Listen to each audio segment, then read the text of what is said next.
yang percaya sama dia lebih bodoh lagi. Iya. Orang yang menamai dirinya Gus. Iya. Ya. Gus itu biasa disebut anaknya kiai. Iya. Kalau di Jawa. Iya. Sebab saya mondok itu 12 tahun di Al-Khairat, sisanya 7 tahun itu saya mondok di Jawa. Iya. Gus. Sorry, Al-Khairat itu di Palu, di Palu. ya. Tapi saya di Manadonya. Iya. Oh, Manadonya. Oke. Dia membuat pernyataan, nggak usah lah Habib itu dakwah di Indonesia, dari 100 cukup 2 aja lah bikin gaduh. Fuad namanya, saya nggak mau panggil Gus. Iya. Oke. Fuad Pleret. Iya, oke. Dan di situ dia bilang begini, Ahli Baitil Mustafa Tuhuri, hum amanul ardi fadzakiri. Dia bawa itu. Iya. Dia bilang Ahli Baitil Mustafa Tuhuri, hum amanul ardi fadzakiri. Habaib itu, ahli bait itu orang-orang yang suci. Jadi kalau ada yang nggak bener itu bukan habaib itu. Ini kan pernyataan bodoh, pernyataan yang tanpa dalil. Makanya kalau apa-apa pakai kitab,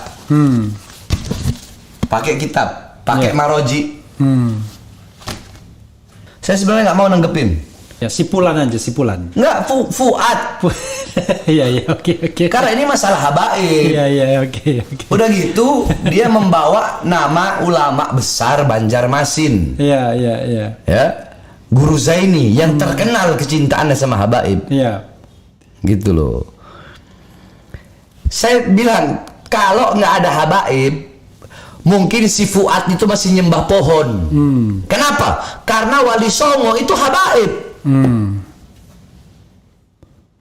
Terus mau ngelarang habaib dakwah di Indonesia. Yeah. Bahkan ada yang bilang gara-gara ada beberapa habaib orang jadi murtad katanya. Astagfirullahalazim. Dia bahas tentang Ahli Baitil Mustafa Tuhuri. Ahli Baitil Mustafa Tuhuri, qala Allah Ta'ala fil Qur'anil Karim, innama yuridullahu liyudhiba ankumur rijsa ahlal bait wa yutahhirukum tathira. Itu dalilnya. Ahli Baitil Mustafa Tuhuri, Ahli Bait Mustafa, keluarga anak cucu Nabi Muhammad, mereka adalah orang-orang yang suci. Dalilnya apa? Qala Allah Ta'ala, Allah berfirman dalam Al-Quran, innama yuridullah liyudhiba ankumur rijsa ahlal bait wa yutahhirukum tathira. Allah ingin menghendaki mengeluarkan kotoran-kotoran dalam diri kalian, wahai ahlul bait, dan mensucikan kalian dengan sesuci-sucinya. Dari situ aja dia udah salah. Cuma tahu itu, nggak tahu asbabun nuzul ayatnya, nggak tahu ini kosidahnya. Ini kan kosidah, kosidahnya karangan siapa? Baca kitab belepotan kok. Nah, hum amanul ardi fadzakiri, kama qala Rasul sallallahu alaihi wasallam, an-nujumu amanu li ahli sama wa ahli baiti amanu li ahli al-ard. Hum amanul ard, mereka kata mereka itu adalah pengaman bagi penduduk bumi, keamanan. Jadi bintang-bintang di langit ini sesuai sabda Rasul, bintang-bintang di langit itu adalah keamanan bagi penduduk langit. Sedangkan para habaib, para keluarga Rasulullah, anak cucu Rasulullah, mereka adalah keamanan bagi penduduk bumi. Terus dia bilang habaib nggak usah dakwah di Indonesia, bikin rusuh, bikin kacau, dari 100 1 2 aja. Wali Songo itu habaib. Kalau nggak ada Wali Songo, itu orang nggak bakal kenal Islam. Jadi banyak ini orang-orang sekarang, kiai-kiai zaman dulu, Kiai Abdul Hamid Pasuruan, Kiai Samsul Arifin, Kiai As'ad, Kiai Kholil Bangkalan, Mbah Mangli. Bagaimana beliau-beliau, orang-orang NU terdahulu, Kiai-Kiai NU terdahulu, bagaimana beliau-beliau cintanya kepada habaib, mengajarkan kecintaan kepada murid-murid beliau kepada para habaib. Nah terus ini keroco-keroco sekarang, curut-curut yang sekarang baru lahir ini, terus mau sok-sokan mengajarkan kepada umat untuk membenci para habaib. Apa ini? Kalau ada habaib yang nggak bener, ya, jangan kau benci habibnya, benci orangnya, benci sifatnya. Karena habaib itu bid'atul Rasul, darah daging Rasul. Sampai-sampai Bang Rafli tahu, ihdinas siratal mustaqim. Tafsir ayat itu, ihdinas siratal mustaqim, ya Allah, tunjukkanlah kami ke jalan yang lurus. Apa? Thariqah Alu Muhammad. Jalan yang lurus, kata para ulama tafsir, adalah jalan keluarga anak cucu baginda Nabi besar Muhammad. Ini orang tahu apa?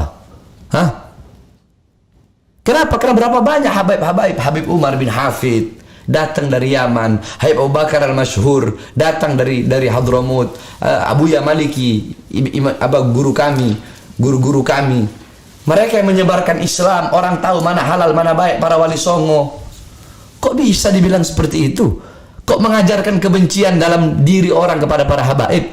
Tidak dinafikan, ada habaib yang berbuat salah. Banyak. Kalau ada habaib berbuat salah, nasihati. Kalau ente nggak nasihat, kalau engkau tidak menasihati habaib yang salah, justru engkau tidak akan dipandang oleh Rasulullah SAW. Kenapa? Ibarat kata Bang Refli punya anak, cinta nggak sama anaknya? Cinta nggak Bang Refli? Ya cinta lah. Terus kalau anak Bang Refli terjerumus, Bang Refli marahin nggak? Marahin. Nasihatin nggak? Nasihatin. Nah, perlakulah begitu kepada habaib. Kalau ada habaib yang berbuat salah, berbuat gak bener, bertindak gak bener, jangan ke habaibnya, tapi datengin dia, nasihatkan dia, peringatkan dia. Bukan dengan mengajarkan umat untuk membenci habaib, ini sesat. Saya nggak mau bahas ini sebenarnya, tapi ya karena udah terlanjur viral juga, banyak yang ini, akhirnya saya bahas. Si Fuad itu. Dia menyampaikan itu di juga ya, di media sosial juga. Iya, di live-nya dia. Oke. Ya ini dia ini menyalahgunakan guru sekumpul. Menyalahgunakan guru sekumpul. Dikit-dikit bawa guru sekumpul, dikit-dikit bawa guru Zaini. Padahal udah jelas bagaimana kecintaan orang Banjarmasin. Sampai-sampai dia bilang orang Banjarmasin nggak usah belajar kepada yang selain daripada orang Banjar. Lah ini kan jelas salah. Namanya berguru itu kepada siapapun kami diajarkan. Berguru kepada siapapun. Undur maqala la tandur man qala. Lihatlah, ambillah pelajaran dari orang, dari yang dikatakan, jangan lihat yang berkata. Justru semakin banyak guru semakin bagus. Ini orang bikin sesat, ini orang ini menyesatkan, ini bahaya ini. Makanya kemarin kan dia ada kasus itu. Ada kasus, terus datanglah siapa Kadensus dari BIN dari mana datang untuk membela dia, untuk membackup dia, wallahu a'lam. Saya nggak tahu masalahnya. Yang saya bahas di sini adalah tentang dia membicarakan habaib tidak perlu berdakwah. Yang saya sampaikan, kalau nggak ada wali songo yang merupakan habaib, ente nggak bakal kenal Islam. Ya, sahabat sekalian, ini kita pahami sebagai hak jawab ya dari Habib Bahar terhadap pernyataan yang juga disampaikan melalui media sosial. Jadi kita ini, kalau saya sama Dinda Aziz sudah tahu koneknya gitu ya. Ngeri-ngeri sedapnya udah tahu. Tapi kita berpikir itu adalah klarifikasi dari seorang Habib ya. Jadi bagian dari habaib yang dimaksud oleh yang dimaksud oleh itu kan dia katakan semua Habib. Iya, tetapi, dia kan bilang habaib. Iya. Nah, ini salah satu. Iya, makanya salah satunya yang menjawab. Ada yang bilang Habib Bahar bukan Habib. Nggak masalah. Salah satunya yang menjawab adalah Habib Bahar. Ya, ini jadi bagian dari hak jawab. Gitu, klarifikasi. Iya, itu anak klarifikasi. Makanya saya bilang dia orang bodoh yang tersusun. Nanti kalau dia mau klarifikasi ke RH Channel, ya harus disediakan haknya. Oke. Ini soal hak jawab tuh, Bib. Soal hak jawab. Kadang-kadang memang antara hukum dunia, hukum akhirat itu beda-beda kadang-kadang. Omongnya ngawur. Iya. Dan yang percaya sama dia lebih bodoh lagi. Iya.